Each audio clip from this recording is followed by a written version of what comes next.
Dear students, welcome to all of you. आज हम समाज की जो परिभाषा मैकाइवर एवं पेज महोदय के द्वारा दी गई है उसके बारे में चर्चा करेंगे।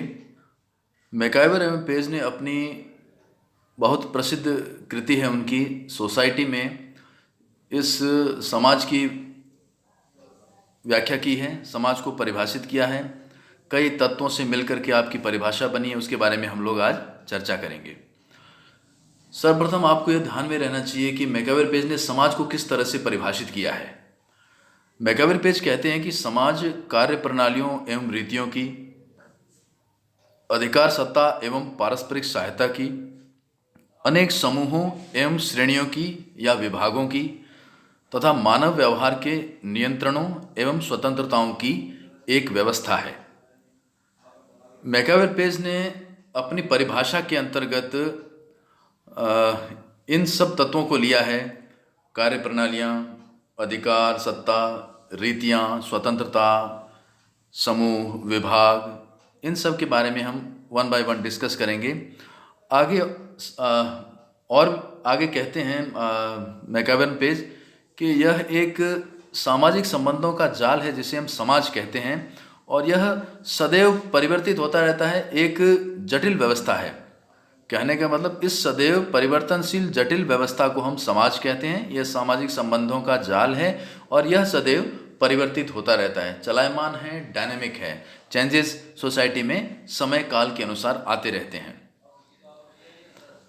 अब हम मैकाइवर पेज ने जो अपनी परिभाषा में विभिन्न तत्व दिए हैं, जो आधार दिए हैं, उनके बारे में वन बाय वन डिस्कस करते हैं।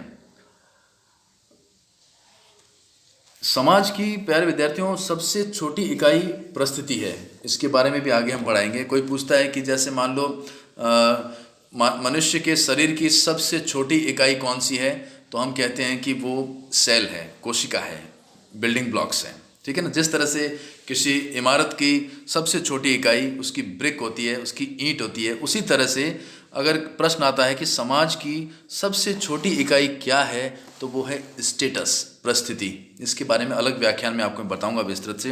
अब बात करें इनके जो आधार है उनके बारे में। पहला है रीतियाँ। रीतियों से तात्पर्य है समाज के स्वीकृत तरीकों से, समाज के जो मान मर्यादाएं क्या हैं, समाज किस तरह से समाज का खान पान, उठना बैठना, भाषा, बोली, पहनावा, ये सब हैं। इन सभी से मिलकर के रीतियाँ बनती हैं और रीतियों से ही व्यवहार तथा संबंध मनुष्यों के सुनिश्चित होते हैं। तो इस समाज के अंदर प्रत्येक छोटे छोटे भागों के अंदर, श्रेणियों के अंदर समाज जो विभक्त है, उनमें सबकी विशिष्ट रीतियाँ, परंपराएं, उनकी प्रथाएं, त्यौहार पाए जाते हैं। इनके बारे में मैकाइवर पेज कहते हैं। दूसरा, कार्य प्रणालियाँ। सभी समाजों में कार्य करने के कुछ तौर तरीके होते हैं। इन्हीं तौर तरीकों के माध्यम से समाज व्यक्ति को इच्छाओं या लक्ष्यों की पूर्ति करने के लिए प्रोत्साहित करता है, व्यक्ति में उमंग को पैदा करता है। और कार्य प्रणालियों की इसी सुनिश्चित व्यवस्था को हम संस्था कहते हैं। एक संस्था भी समाजशास्त्र में एक अवधारणा है बहुत बड़ी, उसके बारे में हम लोग आगे वाली यूनिट्स के अंदर ये आएगा जब हम चर्चा करेंगे इसके ऊपर। और एक बात है कि ऐसा नहीं है कि कार्य प्रणालियाँ सार्वभौमिक हों, समय, स्थान तथा संदर्भ के साथ ये कार्य प्रणालियाँ बदलती रहती हैं। कार्य प्रणाली में अंतर के कारण ही एक समाज दूसरे समाज से अलग दिखाई देता है। तो पहले प्रत्येक समाज की जो वर्किंग प्रोसीजर्स हैं, जो कार्य प्रणालियाँ हैं, कार्य करने के तरीके हैं, वो अलग अलग हैं। अमेरिकन समाज के अलग हो सकते हैं, भारतीय समाज के अलग हो सकते हैं, यूरोपियन समाज के कार्य करने के तरीके, सोचने विचारने के तरीके अलग अलग हो सकते हैं। अब बात करें तीसरे पॉइंट के बारे में, अधिकार के बारे में। अधिकार, सत्ता, पावर हमेशा हर काल में कोई ना कोई प्राधिकारी रहा है जिसके पास सत्ता रही है, अधिकार रहे हैं। और यहाँ हम समाज के दृष्टिकोण में मैकाइवर पेज कहते हैं कि बिना अधिकार या सत्ता के कुछ व्यक्तियों में या एक व्यक्ति में केंद्रित हुए बिना समाज व्यवस्थित रूप से संचालित हो नहीं सकता है। इसलिए वो कहते हैं कि समाज के सभी क्षेत्रों में अधिकार की एक निश्चित व्यवस्था होती है। जैसे घर में सबसे बड़े जो मुखिया हैं, पिता हों या दादा हों, या गांव के अंदर गांव का मुखिया, प्रधान, सरपंच, और इसी तरह से राज्य में सरकारें, केंद्र में सरकारें, ये सभी के सब अधिकार प्राप्त प्राधिकृत हैं, अथॉरिटी हैं, जिनमें पावर है। और ये इसी अधिकार के कारण, सत्ता के कारण ही व्यक्तियों के व्यवहार अनुशासित और मर्यादित रहते हैं, और व्यक्ति समाज के अंदर मर्यादित हो करके अपना जीवन संचालित करता है, व्यवस्थित रूप से समाज में रहता है, और ऐसे ही समाज का विकास होता है। अब बात करें पारस्परिक सहयोग की। चौथा जो आधार है, बिना सहयोग के समाज के अंदर रहना बहुत मुश्किल है। समाज है तो सहयोग आवश्यक है। छोटी मोटी संघर्ष तो होते रहते हैं, संबंधों में खटाव आना या थोड़ा छोटा मोटा मनमुटाव, छोटे छोटे संघर्ष, ये सब समाज में चलते रहते हैं, कमोबेश चलते रहते हैं। लेकिन मोटे तौर पर समाज के अंदर व्यक्तियों के मध्य पारस्परिक सहयोग, अंतर्निर्भरता, अन्योन्याश्रितता का भाव होना बहुत ज़रूरी है। तभी उनका जीवन सुगम तरीके से, आसान तरीके से वो अपने जीवन पथ को संचालित करने में सक्षम होते हैं। पांचवा वो बात करते हैं मैकाइवर पेज समूह एवं विभाग की या श्रेणियों की। आप कहते हैं समाज एक बहुत बड़ी वृहद अवधारणा है और समाज कोई अखंड व्यवस्था नहीं है।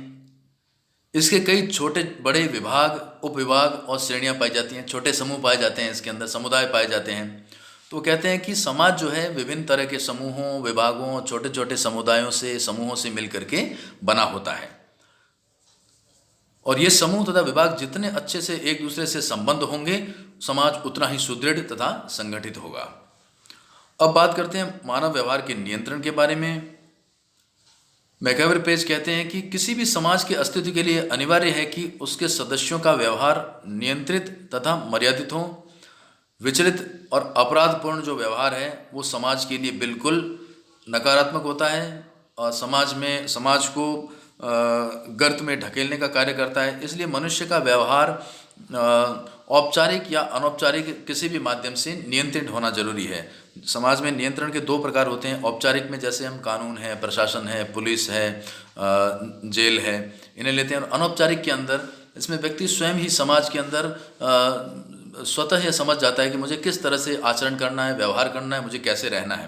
परंपराएं होती हैं, समाज की प्रथाएं होती हैं, रीति रिवाज होती हैं, धर्म है, सामाजिक मानदंड हैं, उनके अनुसार व्यक्ति अपना व्यवहार को ढालता है, ऐसा व्यवहार लोगों के साथ करता है, तो मर्यादाएं बनी रहती हैं, समाज के अंदर नियंत्रण बना रहता है। अंतिम जो तत्व है मैकाइवर पेज का वो है स्वतंत्रता। समाज के अंदर व्यक्ति को पर नियंत्रण भी जरूरी है, लेकिन उसे अपने जीवन को अच्छा बनाने के लिए, अपने जीवन की उन्नति करने के लिए, उसके विकास के लिए उसे कुछ स्वतंत्रताएं भी दी जानी चाहिए। आज़ादी व्यक्ति को, जैसे वर्तमान संदर्भ में संवैधानिक दृष्टिकोण से बात करें तो व्यक्ति को बोलने की, आने जाने की, व्यवसाय करने की, नाना प्रकार की संविधान भी हमें आज़ादी देता है। लेकिन इनमें यह है कि आप बोल रहे हो कहीं पर या ऐसा कृत्य कर रहे हो जिससे दूसरा व्यक्ति प्रभावित ना हो, दूसरे व्यक्ति नकारात्मक रूप से प्रभावित ना हो, उसे कोई परेशानी आपसे नहीं होनी चाहिए। आप बोल सकते हैं, आ जा सकते हैं, अपना व्यवसाय व्यवहार कहीं पर भी आप अपना बिजनेस कर सकते हैं। पूरे हिंदुस्तान के अंदर ये संवैधानिक व्यवस्था है। यही बात मैकाइवर पेज भी कहते हैं कि व्यक्ति को अपने विकास के लिए और उसे कुछ स्वतंत्रताएं, लिबर्टी देनी बहुत ज़रूरी है। तो ये स्वतंत्रता मनुष्य को मिलती है समाज के अंदर। इस प्रकार मैकाइवर पेज के द्वारा जो परिभाषा दी गई उससे स्पष्ट परिलक्षित होता है कि समाज क्या है। समाज का आधार जो है, ये 7 चीज़ें जो बताई हैं, ये ही समाज है। समाज का आधार रीतियाँ, कार्यप्रणालियाँ, अधिकार, पारस्परिक सहयोग, समूह एवं उनका विभाजन, मानव व्यवहारों का नियंत्रण, स्वतंत्रताएं और व्यवस्थाएं हैं। इन्हीं आधारों पर मनुष्य एक दूसरे से संबंध स्थापित करता है और संबंधों के इन्हीं ताने बाने को, इन्हीं संबंधों के जाल को मैकाइवर पेज कहते हैं, सोसाइटी कहते हैं। Thanks to all of you.